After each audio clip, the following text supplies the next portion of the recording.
استعان به المخرج علشان يمثل دور شخص روحاني ويقول لهم كلام تمثيلي مش أكتر، إلا إنه خدعهم كلهم من خلال إنه قال العزيمة البرهيتية. السلام عليكم ورحمة الله وبركاته. أهلا وسهلا بحضراتكم في قناة قصص حدثت بالفعل.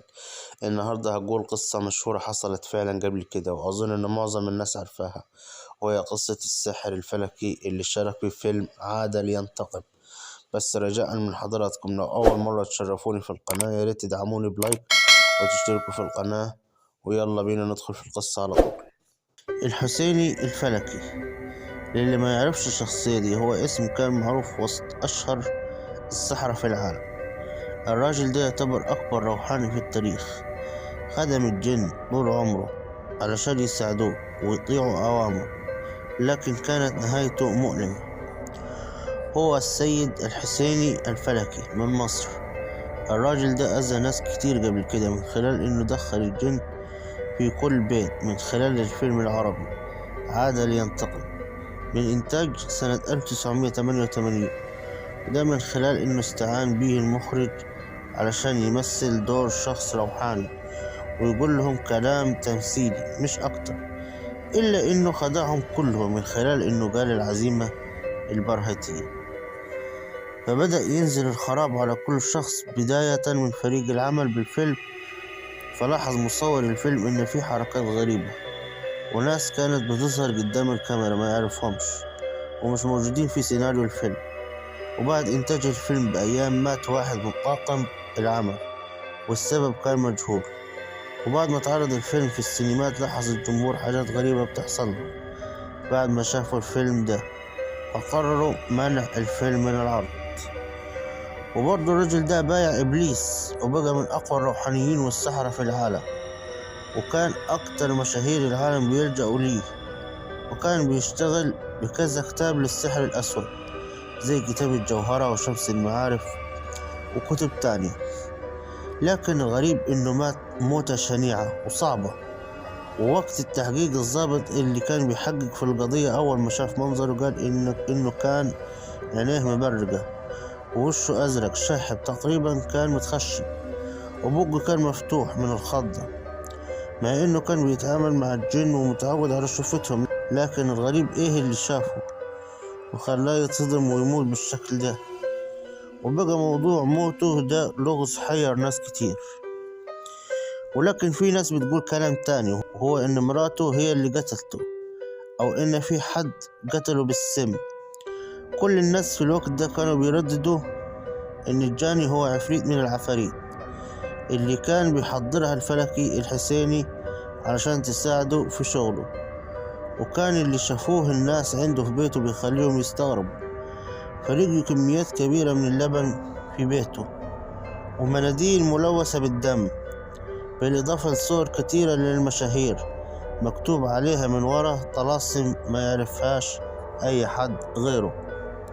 وعدت الأيام وما كانش من المعقول إن أنظار المباحث تتجه لحكاية الجن والعفاريت، فالشرطة في أداء عملها ممكن تطلع عن الأفكار العادية خارج حدود القائمين على العدالة. إلا إن تقرير الطب الشرعي جاء بمفاجأة من العيار الثقيل، فالقتيل ما قتلهوش أي حد من بني الإنس، وما ماتش بهبوط حد في الدورة الدموية.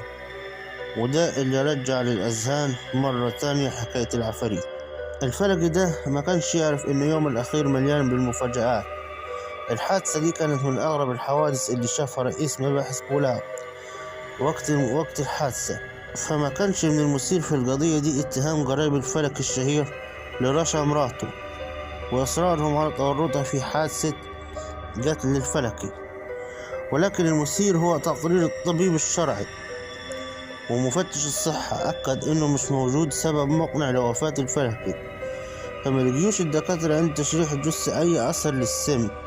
وزادت حيرة ضباط المباحث والنيابة لما أكد تقرير الطب الشرعي إن الفلكي الشهير ما ماتش بهبوط حاد في الدورة الدموية، وما جالهوش أي نوع من الجلطات في القلب أو المخ، وما حددش تقرير الطب الشرعي سبب مقنع لوفاة الفلكي. وتم حفظ الاتهام ضد مراته الشابة اللي ما أدانهاش تحريات المباحث.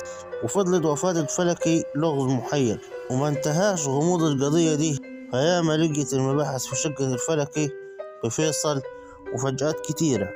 شقة الفلكي المشهور كانت تصلح لوحدها كسيناريو لفيلم رعب. فلقيت المباحث على أكتر من 16 منديل ملوث بالدم وما عرفوش السبب في كده. لفت نظر العميد مفتش مباحث الغرب كميات كبيرة من لبن الحليب كان شايل الفلكي في شقته، والكمية دي كانت تتخطى بكتير احتياجات أي أسرة. وفسر مجموعة من الناس الكمية دي إن الفلكي كان بيستخدمها في السحر. وكانت مفاجآت تانية كانت في أوضة نوم الفلكي، وهي صور لعشرات من نجمات السينما مكتوب على الصور طلاسم. وأغلب الظن إن مجانين النجمات دول هم اللي جابوا الصور دي علشان يعملوا أسحار ليهم. ومنسيوش ضباط المباحث إنهم يبصوا على أجندة تليفونات الفلكي اللي كانت بتحتوي على أرقام كتير لتليفونات مشاهير النجوم من الفن والكورة والسياسة، وبرضو أرقام تليفونات الناس من دول خليجية. وزي ما كان الفلكي في حياته مثير للجدل، كانت ظروف موته شديدة الإثارة. والبداية لما تلقى رئيس مباحث بولاق الدكرور بلاغ من رشا مرات الفلكي السيد الحسيني بموته في عيادة الدكتور. وراح مفتش الصحة ورئيس المباحث للمستوصف وتم نقل الجثة لمستشفى بولاق الدكرور. في الوقت ده راح أخو الفلكي علشان يقدم بلاغ لمدير مباحث الجيزة اتهم فيها مراته رشا بدس السم لجوزها. ووضح أخو الفلكي في بلاغ إن في أسباب دفعته لاتهام مرات أخوه بالجريمة دي، لأنها كانت أصغر من أخوه بأكتر من 40 سنة، فهي موصلتش لسن 23 سنة من عمرها. كمان أخو جوزها أكد في اتهامه إنه شهد خناقة كبيرة بين رشا وأخوه قبل الحادثة بيوم، وتطورت المشادة لمد الإيد، وهددت بعدها رشا إنها هتسيب البيت. قررت المباحث استدعاء مراته ومواجهتها بالاتهامات. أكدت رشا في أقوالها للشرطة إن أخوات جوزها كانوا طمعانين في فلوسه، علشان كده حاولوا إنهم يعملوا مشاكل ما بينهم، وبرضه طلبوا منه إنه يطلقها. وفي مرة كان هيعملها الفلكي إنه يطلقها في مرة من المرات. وقبل الحادثة بيوم حصلت خناقة كبيرة بين الفلكي ومراته اللي كانت هتسيب البيت لولا تدخل والدها. وبدأت رشا تقول اللي حصل لجوزها إنه بتأثير الخمور اللي كان ميستغناش عنها اتفاجأت في يوم بتدهور حالته الصحية وإصابته بدوار وقيء مستمر، فنقلته لمستوصف من المستوصفات اللي في نفس العمارة اللي ساكنينها، ولكنها اتفاجأت بموته وجالها الظهور من اتهامها بقتله. قررت النيابة حفظ القضية واستبعاد الشبهة الجنائية علشان يبقى حادثة موت الفلكي لغز محير.